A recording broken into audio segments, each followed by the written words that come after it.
समर्थन करता हूं। आपको धन्यवाद देता हूं। माननीय प्रधानमंत्री नरेंद्र मोदी जी,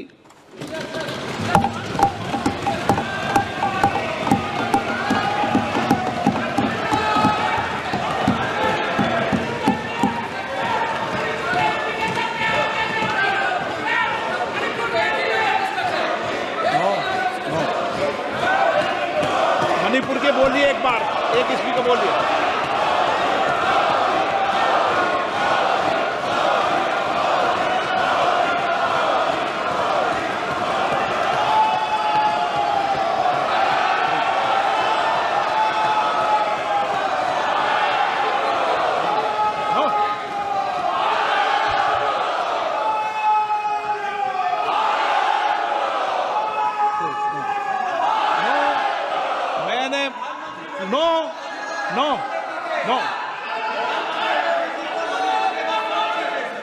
नो, मैंने एक मिनट प्लीज।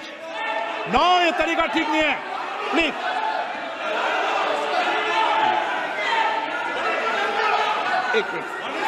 एक मिनट बैठिए प्लीज, बैठिए। एक मिनट बैठिए प्लीज बैठिए। एक मिनट बैठिए। ऑनरेबल मेंबर्स, माननीय प्रधानमंत्री जी बोलेंगे। मणिपुर के मैंने एक माननीय सदस्य को पहले ही बोलने का मौका दे दिया था। उनकी पार्टी से 9 मेंबर बोले हैं, बताइए कि 9 मेंबर बुलाए आपने। आदरणीय सभापति जी,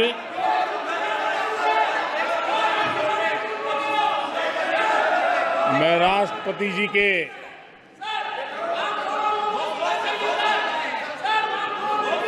भाषण के प्रति आभार व्यक्त करने के लिए उपस्थित हुआ हूं। आदरणीय सभापति जी,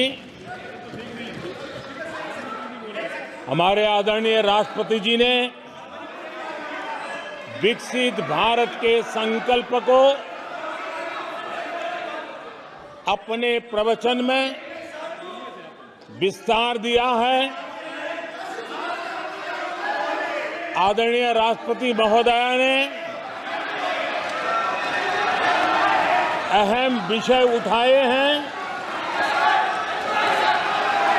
आदरणीय राष्ट्रपति जी ने हम सबका और देश का मार्गदर्शन किया है। इसके लिए मैं राष्ट्रपति जी का हृदय से आभार व्यक्त करता हूं। आदरणीय सभापति जी, कल और आज कई माननीय सदस्यों ने राष्ट्रपति जी के अभिभाषण पर अपने विचार व्यक्त किए हैं। मैं विशेष करके जो पहली बार सांसद बनकर के हमारे बीच आए हैं और उनमें से कुछ आदरणीय साथियों ने अपने जो विचार व्यक्त किए, संसद के सभी नियमों का पालन करते हुए किए। उनका व्यवहार ऐसा था जैसे एक अनुभवी सांसद का होता है और इसलिए प्रथम बार आने के बावजूद भी उन्होंने सदन की गरिमा को बढ़ाया है और उन्होंने अपने विचारों से इस डिबेट को और अधिक मूल्यवान बनाया है। आदरणीय सभापति जी,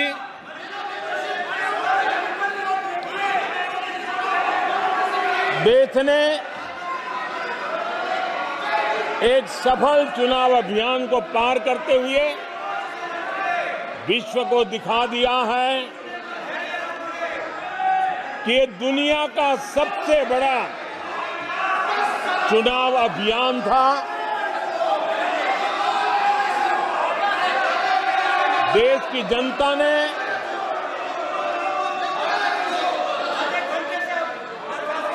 दुनिया के सबसे बड़े चुनाव अभियान में जनता ने हमें चुना है और आदरणीय सभापति जी, मैं कुछ लोगों की पीड़ा समझ सकता हूं कि लगातार झूठ चलाने के बावजूद भी उनका घोर पराजय हुआ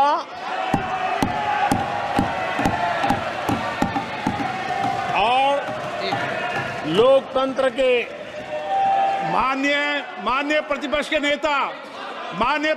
नेता, ये शोभा नहीं देता आपको पर्याप्त समय पर्याप्त अवसर दिया है, ये शोभा नहीं देता। आप सदन में डायरेक्शन दो। माननीय नेता जो बोल रहे हो जब खड़े हो, ये शोभा नहीं देता आपके लिए, ये उचित नहीं है संसदीय परंपराओं के अनुसार। ये तरीका ठीक नहीं है आपका। नो, ये गलत तरीका है आपका और ये तरीका इस तरीके से नहीं चलेगा बिल्कुल। नो, गलत तरीका है। नो, ऐसे संसद के अंदर गरिमा बना के रखें आप गरिमा को तोड़ना चाहते हैं। आप संसद मर्यादा पीछे नहीं करें। आपको गरिमा नहीं, सदन की डायरेक्शन देते आप बेल में आने के लिए लोगों को। ये प्रतिपक्ष के नेता है आप। नो, गलत तरीका आपका। माननीय प्रधानमंत्री जी,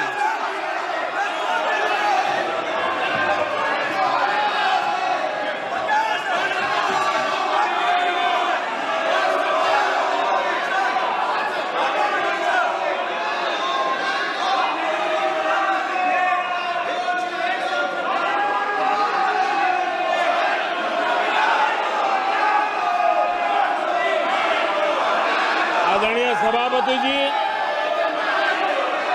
एक विश्व का सबसे बड़ा चुनाव अभियान और उसमें भारत की जनता ने हमें तीसरी बार देश की सेवा करने का मौका दिया है। ये अपने आप में लोकतांत्रिक विश्व के लिए बहुत ही महत्वपूर्ण घटना है, बहुत ही गौरवपूर्ण घटना है। आदरणीय सभापति जी, हमें हर कसौटी पर कसने के बाद देश की जनता ने ये जनादेश दिया है।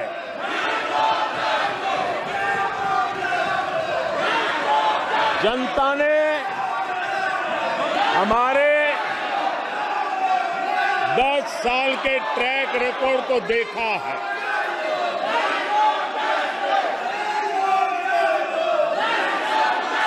जनता ने देखा है कि गरीबों के कल्याण के लिए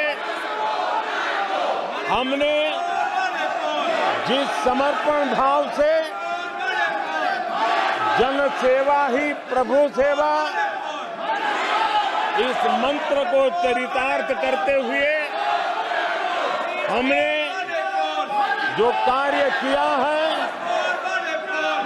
उसके कारण 10 साल में 25 करोड़ गरीब गरीबी से बाहर निकले। देश की आजादी के कालखंड में इतने कम समय में इतने लोगों को गरीबी से बाहर निकालने का ये सफल प्रयास इस चुनाव में हमारे लिए आशीर्वाद का कारण बना है। आदरणीय सभापति जी, हम 2014 में जब पहली बार जीत करके आए थे तो चुनाव के अभियान में भी हमने कहा था कि हमारा करप्शन के प्रति जीरो टॉलरेंस रहेगा। और आज मुझे गर्व है कि हमारे सरकार ने देश का सामान्य मानवी जो करप्शन के कारण पीड़ित है,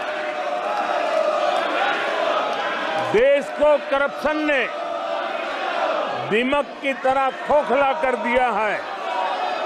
ऐसे में भ्रष्टाचार के प्रति हमारी जो जीरो टॉलरेंस नीति है, आज देश ने हमें उसके लिए आशीर्वाद दिया है। आदरणीय सभापति जी, आज दुनिया भर में भारत की साख बढ़ी है। आज विश्व में भारत का गौरव हो रहा है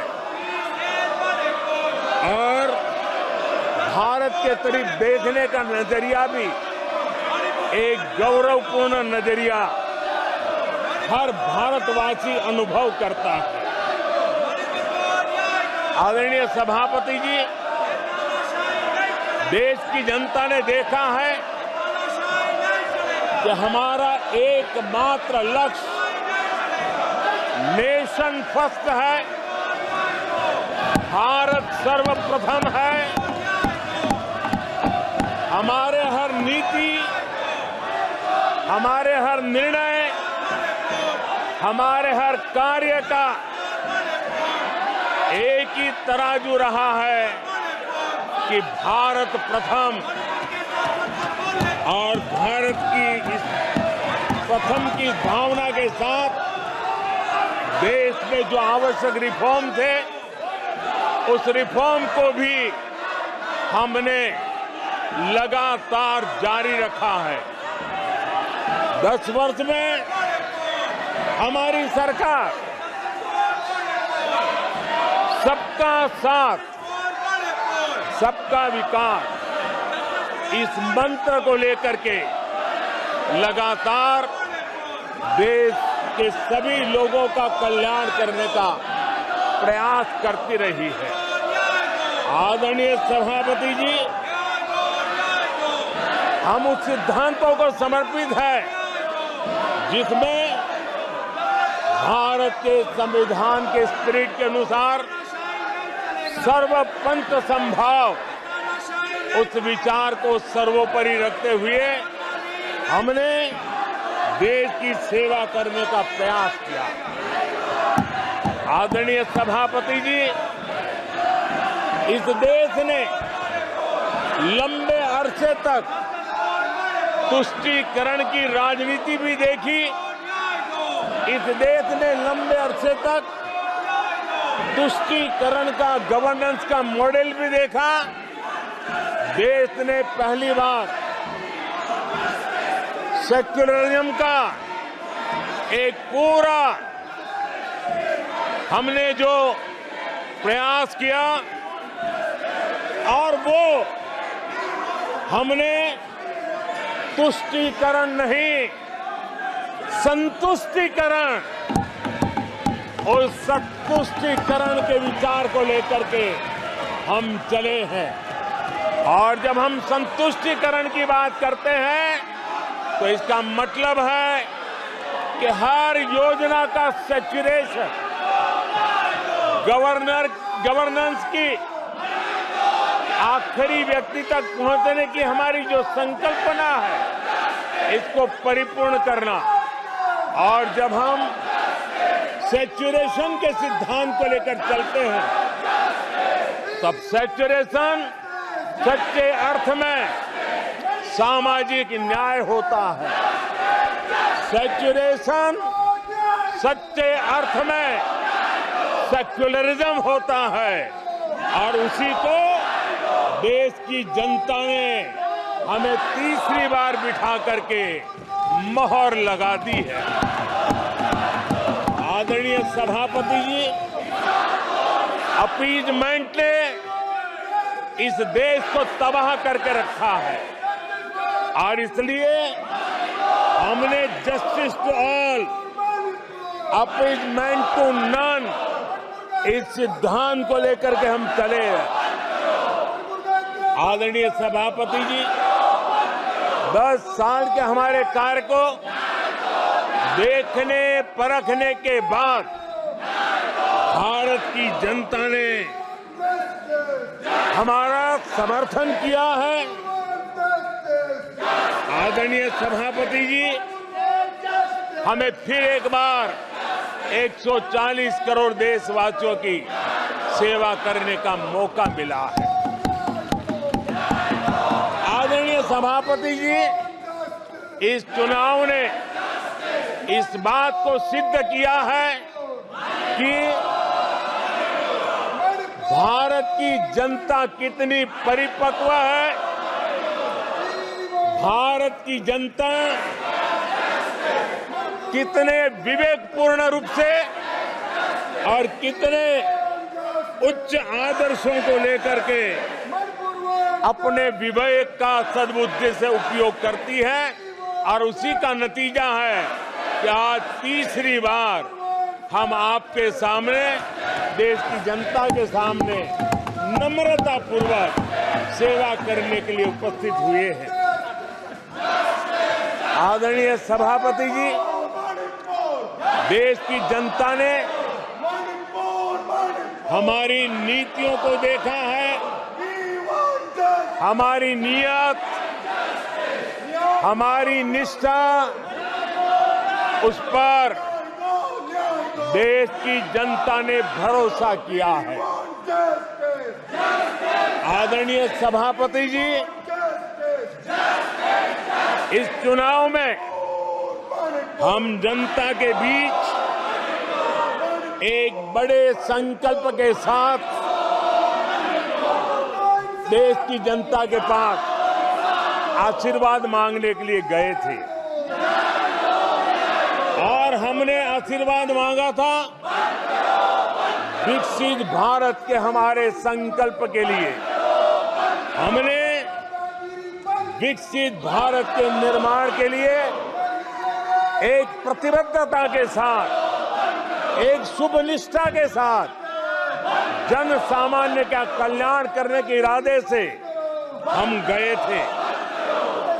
जनता ने विकसित भारत के संकल्प को 4 चांद लगा करके हमें फिर से एक बार विजयी बना करके देश की जनता की सेवा करने का मौका दिया है। आदरणीय सभापति जी, जब देश विकसित होता है तब कोटि कोटि जनों के सपने पूरे होते हैं। देश जब विकसित होता है तब कोटि कोटि जनों के संकल्प सिद्ध होते हैं। आदरणीय सभापति जी, जब देश विकसित होता है तब आने वाली पीढ़ियों के लिए भी एक मजबूत नींव उनके सपनों को पूरा करने के लिए तैयार हो जाती है।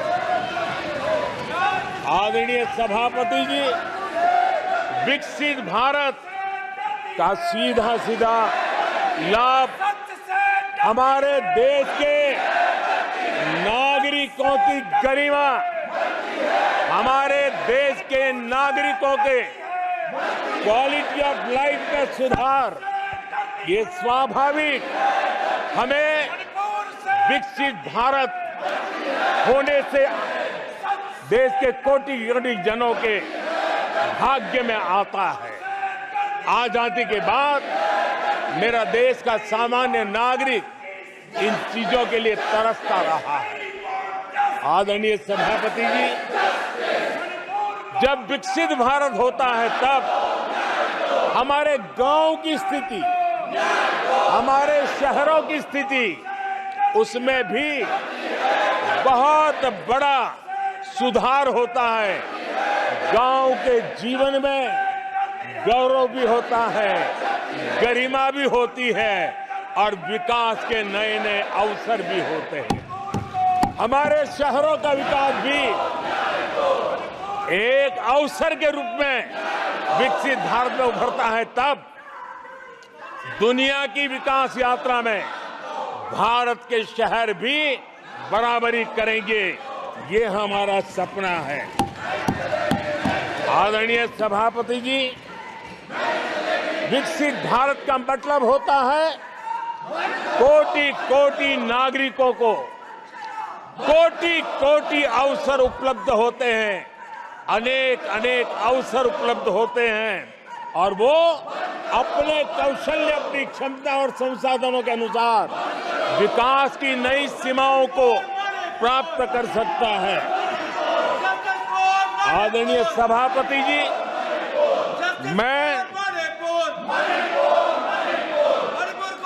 आदरणीय सभापति जी,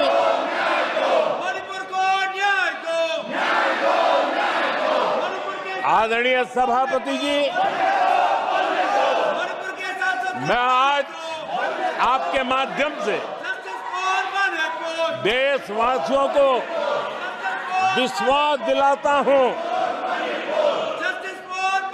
मैं देशवासियों को विश्वास दिलाता हूं कि विकसित भारत के जिस संकल्प को लेकर के हम चले हैं, उस संकल्प की पूर्ति के लिए हम भरसक प्रयास करेंगे, पूरी निष्ठा से करेंगे, पूरी ईमानदारी से करेंगे और हमारा समय का पल पल और हमारे शरीर का कण कण हम देशवासियों को विकसित भारत के सपने को पूरा करने के लगाएंगे। हमने देश की जनता को कहा था 24/7 फॉर 2047। आज मैं इस सदन में ही दोहराता हूं कि हम उस काम को अवश्य पूरा करेंगे। आदरणीय सभापति जी, 2014 के उन दिनों को याद कीजिए। उन 2014 के उन दिनों को याद करेंगे तो हमारे ध्यान में आएगा कि हमारे देश के लोगों ने उनका आत्मविश्वास खो चुका था, देश निराशा की गर्त में डूब चुका था। ऐसे समय 2014 के पहले देश ने जो सबसे बड़ा नुकसान भुगता था, जो सबसे बड़ी अमानत खोई थी, वो था देशवासियों का आत्मविश्वास।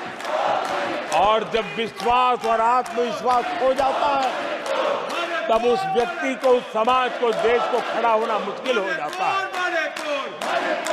और उस समय सामान्य मानवी के मुंह से यही निकलता था कि वो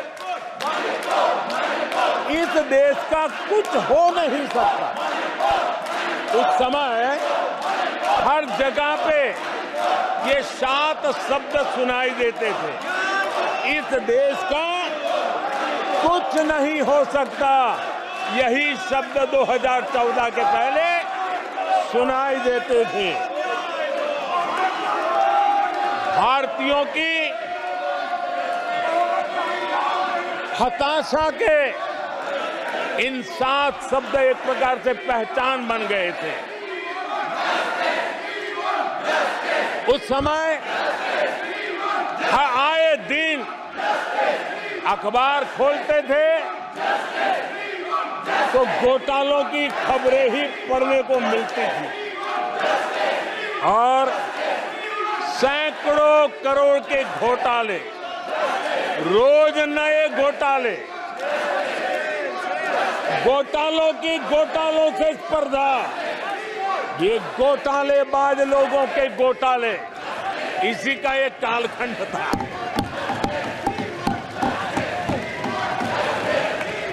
और बेशर्मी के साथ सार्वजनिक रूप से स्वीकार भी कर लिया जाता था कि दिल्ली से 1 रुपया निकलता है तो 15 पैसा पहुंचता है। 1 रुपये में 85 पैसे का घोटाला।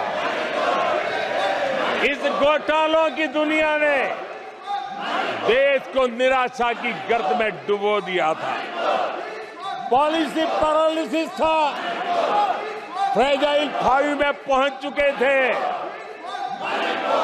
भाई भतीजावाद इतना फैला हुआ था कि जिसके लिए सामान्य नौजवान तो आशा छोड़ चुका था कि अगर कोई सिफारिश करने वाला नहीं है तो जिंदगी अटक जाएगी। ये स्थिति पैदा हुई थी। गरीब को घर लेना हो, हजारों रुपए की रिश्वत देनी पड़ती थी।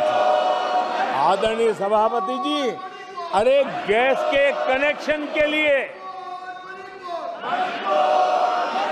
मेंबर पार्लियामेंट के यहाँ, सांसदों के यहाँ अच्छों को चक्कर काटने पड़ते थे, और वो भी बिना कट के लिए गैस के कनेक्शन नहीं मिलते थे।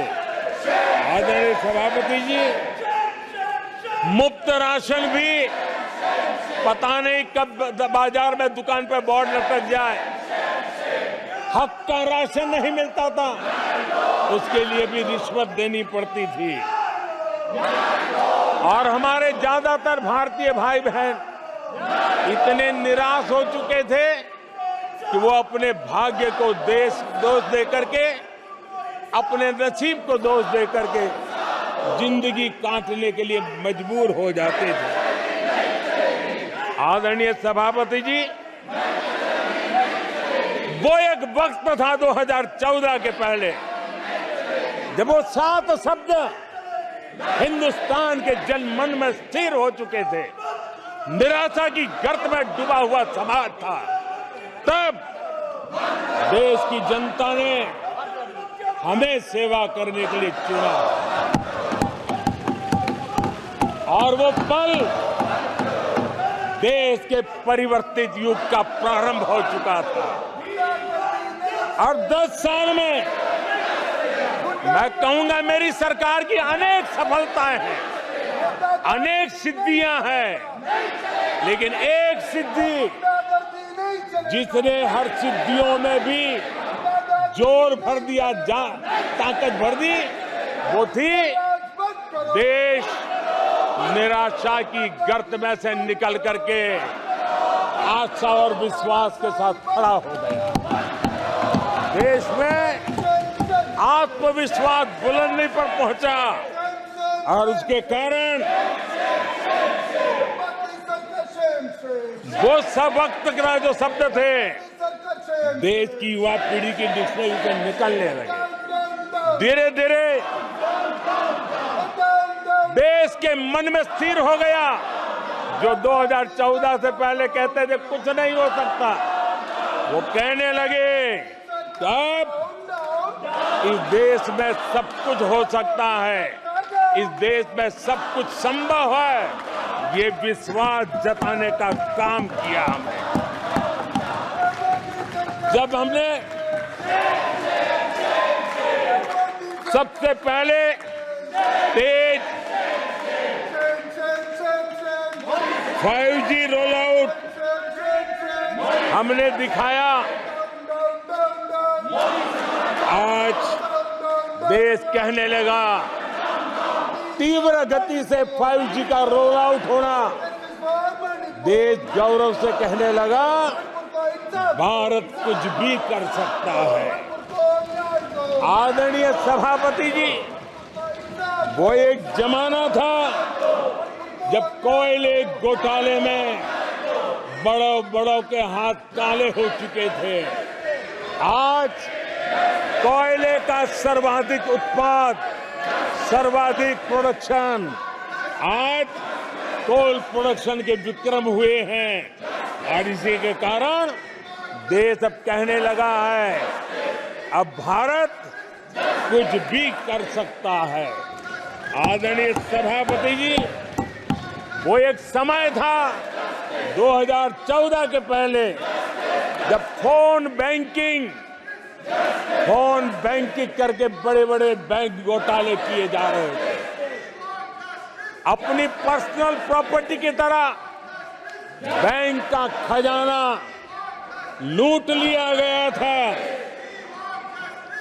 आदरणीय सभापति जी, 2014 के बाद नीतियों में परिवर्तन, निर्णयों में गति, निष्ठा, प्रामाणिकता की और उसी का परिणाम है दुनिया की अच्छी बैंकों में आज भारत की बैंकों का स्थान बन गया।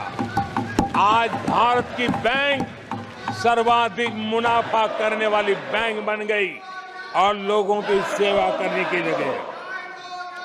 आदरणीय सभापति जी, 2014 के पहले वो भी एक वक्त था कि जब आतंकी आकर के जी चाहे वहां, जब चाहे वहां हमला कर सकते थे। 2014 के बाद स्थिति ये बनी कि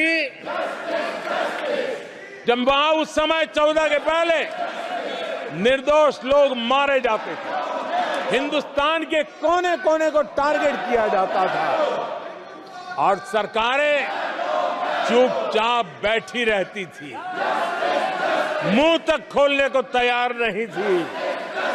आज 2014 के बाद का हिंदुस्तान घर में घुसकर मारता है, सर्जिकल स्ट्राइक करता है, एयर स्ट्राइक करता है और आतंकवाद के आकाओं को भी सबक सिखाने का सामर्थ्य दिखा दिया है।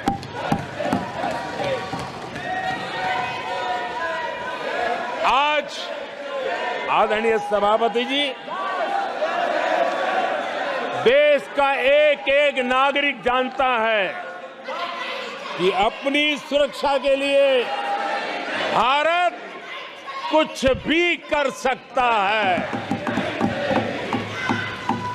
आदरणीय सभापति जी, आर्टिकल 370 इसकी पूजा करने के वाले लोगों ने वोट बैंक की राजनीति का हथियार बनाने वालों ने 370 को उसने जम्मू कश्मीर का जो हालात कर दिए थे, वहां के लोगों के अधिकार छीन लिए थे।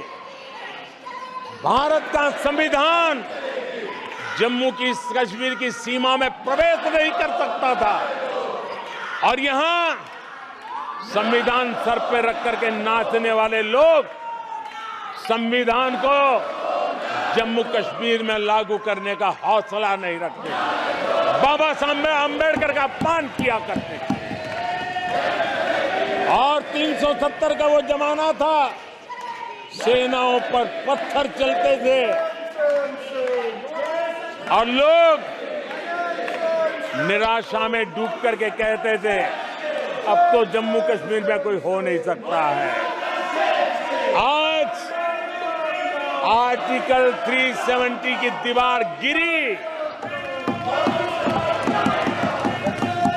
पत्थरबाजी बंद है, लोकतंत्र मजबूत है और लोग बढ़ चढ़ करके भारत के संविधान में भरोसा करते हुए, भारत के तिरंगे झंडे पर भरोसा करते हुए, भारत के लोकतंत्र में भरोसा करते हुए बढ़ चढ़ करके मतदान करने के लिए आगे आ रहे हैं। ये साफ साफ दिखाई देता है। आदरणीय सभापति जी, 140 करोड़ देशवासियों में ये विश्वास पैदा होना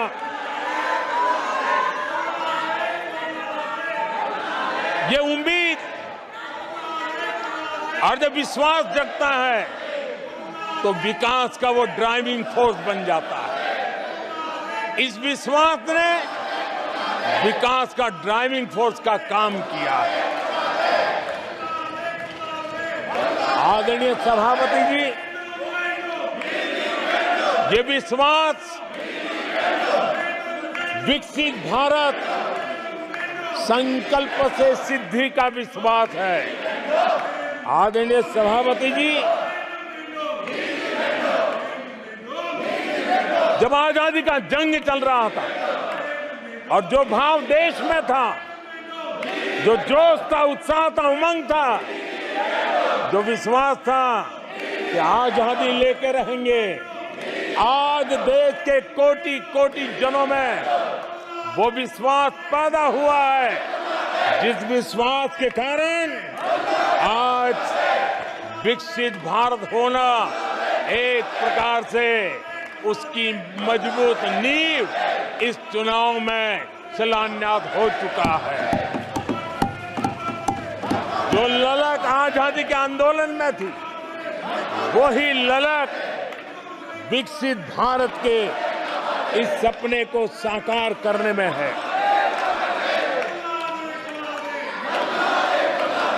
आदरणीय सभापति जी, आज भारत के लक्ष्य बहुत विराट है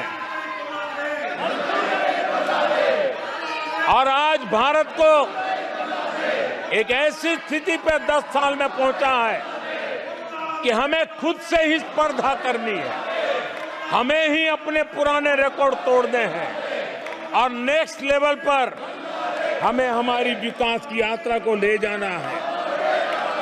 10 वर्षों में भारत विकास की जिस ऊंचाई पर पहुंचा है, वो हमारी प्रतिस्पर्धा का एक मार्ग बन चुका है, एक बेंचमार्क बन चुका है। पिछले 10 साल में हमने जो स्पीड पकड़ी है, अब हमारा मुकाबला उसी स्पीड को और ज्यादा स्पीड में ले जाने का है और मेरा विश्वास है देश की इच्छा को हम उसी गति से पूरा करेंगे। आदरणीय सभापति जी, हम हर सफलता को, हर सेक्टर को नेक्स्ट लेवल तक ले जाएंगे। आदरणीय सभापति जी, 10 सालों में भारत की इकोनॉमी को 10 साल के अल्पकाल में हम 10 नंबर से इकोनॉमी को 5 नंबर पे ले गए हैं। अब हम नेक्स्ट लेवल पर जाने के लिए जिस गति से निकले हैं, अब हम देश की इकोनॉमी को नंबर 3 पर ले जाएंगे। आदरणीय सभापति जी, 10 सालों में हमने भारत को मोबाइल फोन का बड़ा मैन्युफैक्चरर बना दिया, भारत को मोबाइल फोन का बड़ा एक्सपोर्टर बना दिया। अब यही काम इस हमारे टेन्योर में सेमीकंडक्टर और अन्य सेक्टर्स में हम करने जा रहे हैं। दुनिया के महत्वपूर्ण कामों में जो चिप्स काम में आएगी, वो चिप्स मेरे भारत की मिट्टी में तैयार हुई होगी, मेरे भारत के नौजवानों की बुद्धि का परिणाम होगा, मेरे भारत के नौजवानों के परिश्रम का परिणाम होगा। ये विश्वास हमारे भीतर है। आदरणीय सभापति जी, हम आधुनिक भारत की तरफ भी जाएंगे, हम विकास की नई ऊंचाइयों को, लेकिन हमारी जड़ें जमीन से जुड़ी रहेगी, हमारे पैर देश के जन सामान्य की जिंदगी से जुड़े रहेंगे और हम 4 करोड़ गरीबों के घर बना चुके हैं। आने वाले इस टेन्योर में तेज गति से 3 करोड़ और घर बना करके इस देश में किसी को भी घर के बिना रहना ना पड़े, ये हम देखेंगे। आदरणीय सभापति जी, 10 साल में विमेन सेल्फ हेल्प ग्रुप में हमने देश की कोटि-कोटि बहनों को एंटरप्रेन्योर के क्षेत्र में एक बहुत सफलतापूर्वक हमने आगे बढ़े हैं। अब हमने उसको नेक्स्ट लेवल पे ले जाने वाले हैं। अब हमारे विमेन सेल्फ हेल्प ग्रुप में जो बहनें काम कर रही हैं, उनकी आर्थिक गतिविधि इतनी बढ़ाना चाहते हैं, उसका इतना विस्तार करना चाहते हैं कि हम बहुत कम समय में 3 करोड़ ऐसी बहनों को लखपति दीदी बनाने का संकल्प लेकर के चलने वाले हैं।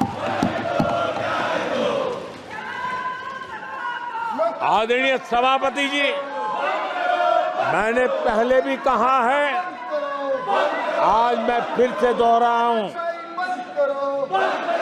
हमारी तीसरी टर्म में इसका मतलब है हम 3 गुना स्पीड से काम करेंगे। हमारी तीसरी टर्म का मतलब है हम 3 गुना शक्ति लगाएंगे। हमारी तीसरी टर्म का मतलब है हम देशवासियों को 3 गुना परिणाम ला करके देंगे।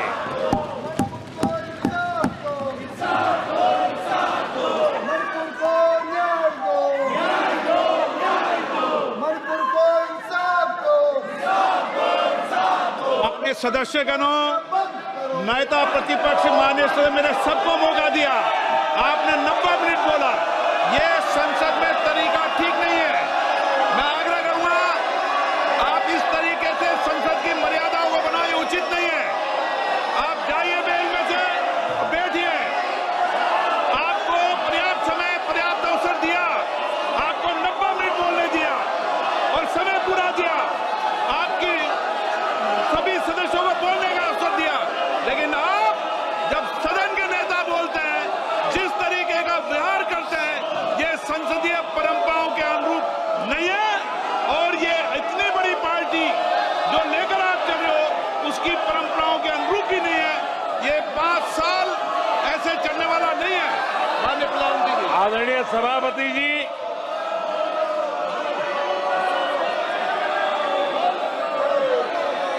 आदरणीय सभापति जी, एनडीए का तीसरी बार सरकार में आना एक ऐतिहासिक घटना है। आजादी के बाद ये सौभाग्य दूसरी बार इस देश में आया है और 60 साल के बाद आया है। इसका मतलब ये सिद्धि पाना कितना कठोर परिश्रम के बाद होता है, कितना अभूतपूर्व विश्वास संपादन होने के बाद होता है।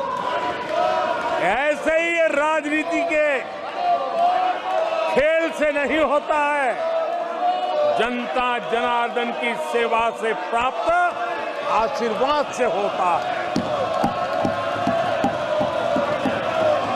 आदरणीय सभापति जी, जनता ने हमें स्थिरता और निरंतरता, इसके लिए जनादेश दिया है।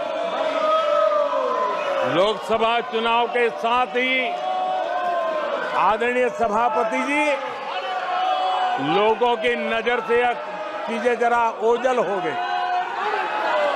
लोकसभा के चुनाव के साथ साथ हमारे देश में 4 राज्यों के बीच चुनाव हुए और आदरणीय सभापति जी, इन चारों ही राज्यों में एनडीए ने अभूतपूर्व सफलता प्राप्त की है। अभूतपूर्व सफलता प्राप्त। हमने शानदार विजय प्राप्त की है। महाप्रभु जगन्नाथ जी की धरती उड़ीसा ने हमें भरपूर आशीर्वाद दिया है।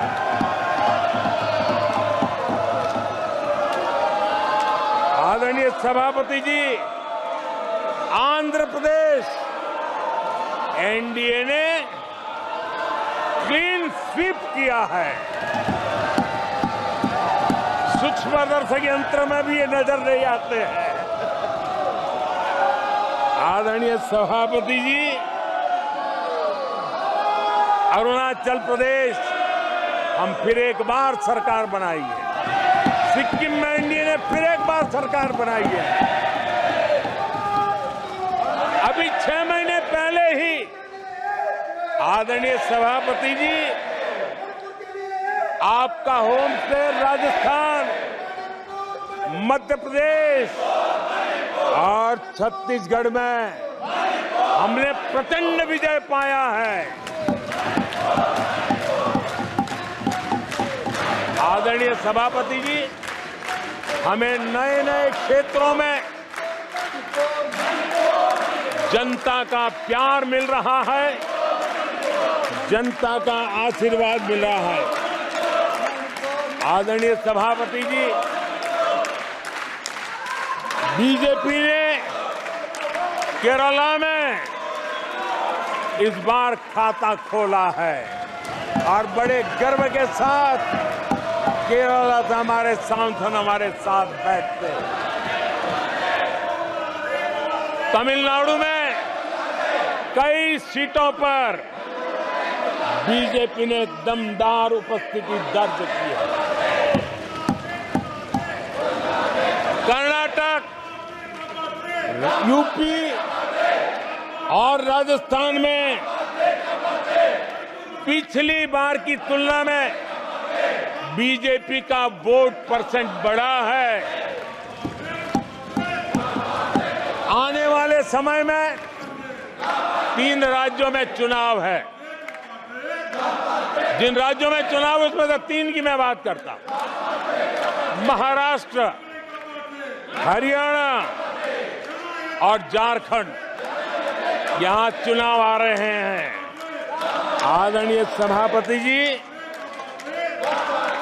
पिछली विधानसभा में इन 3 राज्यों में हमें जितने वोट मिले थे, इस लोकसभा चुनाव में इन 3 राज्यों में हमें उससे भी ज्यादा वोट मिले हैं। आदरणीय सभापति जी, पंजाब में भी हमारा भूतपूर्व प्रदर्शन रहा है और हमें बढ़त मिली है। जनता जनार्दन का भरपूर आशीर्वाद हमारे साथ है।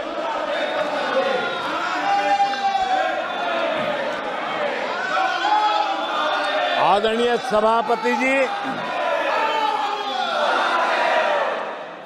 24 के चुनाव में कांग्रेस के लिए भी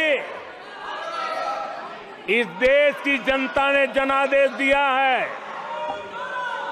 और इस देश की जनादेश है कि आप वहीं बैठिए,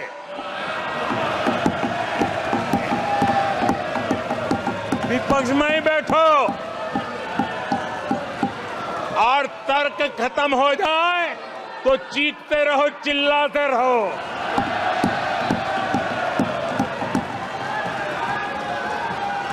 आदरणीय सभापति जी, कांग्रेस के इतिहास का ये पहला मौका है जब लगातार 3 बार कांग्रेस 100 का आंकड़ा पार नहीं कर पाई है। कांग्रेस के इतिहास में ये तीसरी सबसे बड़ी हार है। तीसरा सबसे खराब प्रदर्शन है। अच्छा होता कांग्रेस अपनी हार स्वीकार करती, जनता जनार्दन के आदेश को सर आंखों पर चढ़ाती, आत्ममंथन करती, लेकिन ये तो कुछ शीर्षासन करने में लगे हुए हैं।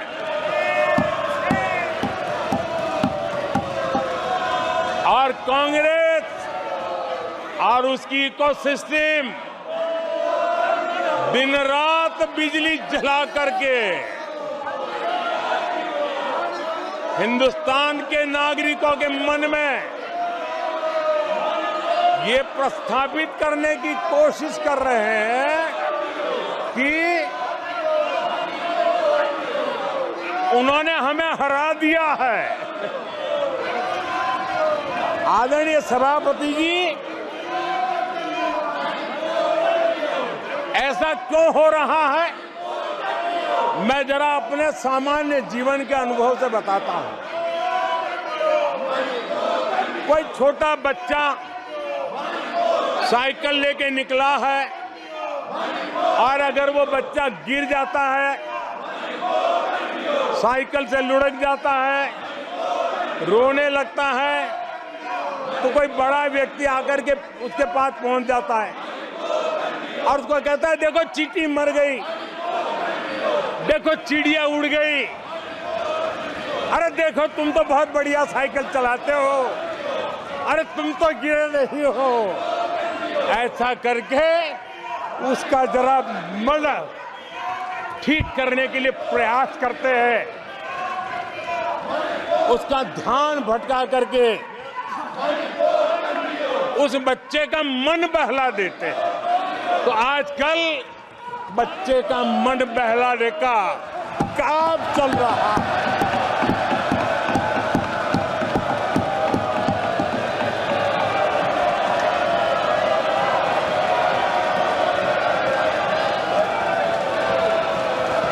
और कांग्रेस के लोग और उनका इकोसिस्टम आजकल ये मन बहलाने का काम कर रहा है। आदरणीय सभापति जी, 1984 उस चुनाव को याद कीजिए। उसके बाद इस देश में 10 लोकसभा के चुनाव हुए। 10 लोकसभा के चुनाव हुए।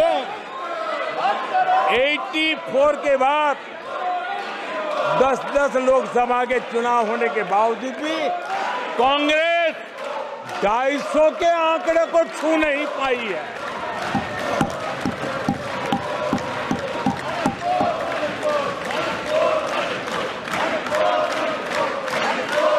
इस बार किसी तरह 99 के चक्कर में फंसे गए हैं।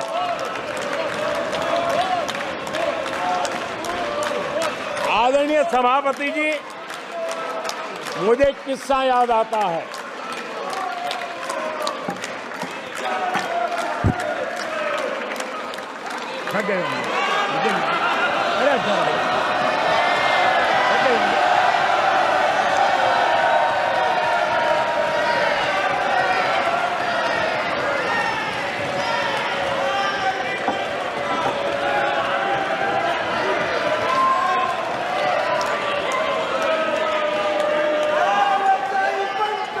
आदरणीय सभापति जी,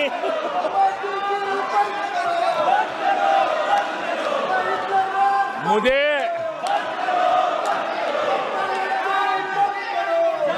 एक किस्सा याद आता है। आदरणीय सभापति जी, मुझे एक किस्सा याद आता है। 99 मार्क्स लेकर एक बालक घमंड में घूम रहा था और देश सबको दिखाता था, देखो कितने ज्यादा मार्क्स आए हैं। तो लोग भी जब 99 सुनते थे तो शाबाशी देते थे, बहुत उसको हौसला बुलंद करते थे। तो फिर उनके टीचर आए कि भैया किस बात की मिठाई बांट रहे हो, ये 100 में से 99 नहीं लाया, ये तो 543 में से लाया है।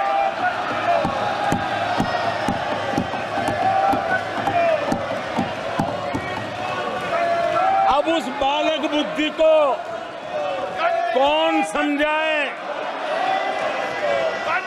कि तुमने फेल होने का वर्ल्ड रिकॉर्ड बना दिया है।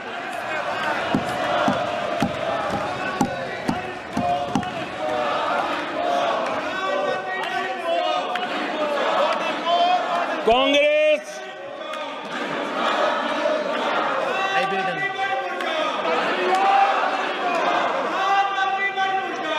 आदरणीय सभापति जी,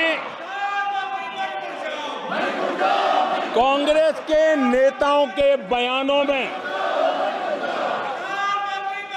ये बयानबाजी ने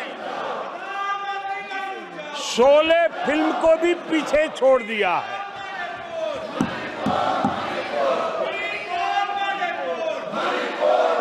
आप सबको शोले फिल्म की वो मौसी जी याद होगी।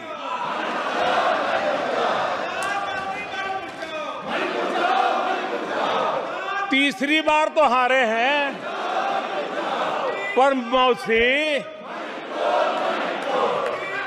ये बात तो सही है, तीसरी बार ही तो हारे हैं, पर मौसी मोरल विक्ट्री तो है ना। आदरणीय सभापति जी, 13 राज्यों में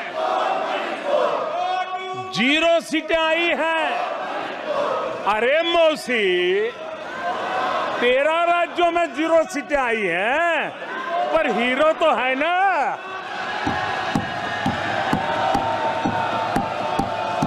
आदरणीय सभापति जी, अरे पार्टी की लुटिया तो दुबई है। अरे मौसी, पार्टी अभी भी सांसें तो ले रही है।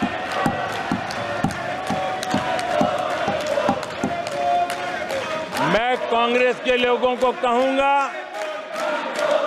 जनादेश को फर्जी जीत के जश्न में मत दबाओ। जनादेश को फर्जी जीत के नशे में मत दबाओ, उस जश्न में मत दबाओ। ईमानदारी से देशवासियों के जनादेश को जरा समझने की कोशिश करो, उसे स्वीकार करो।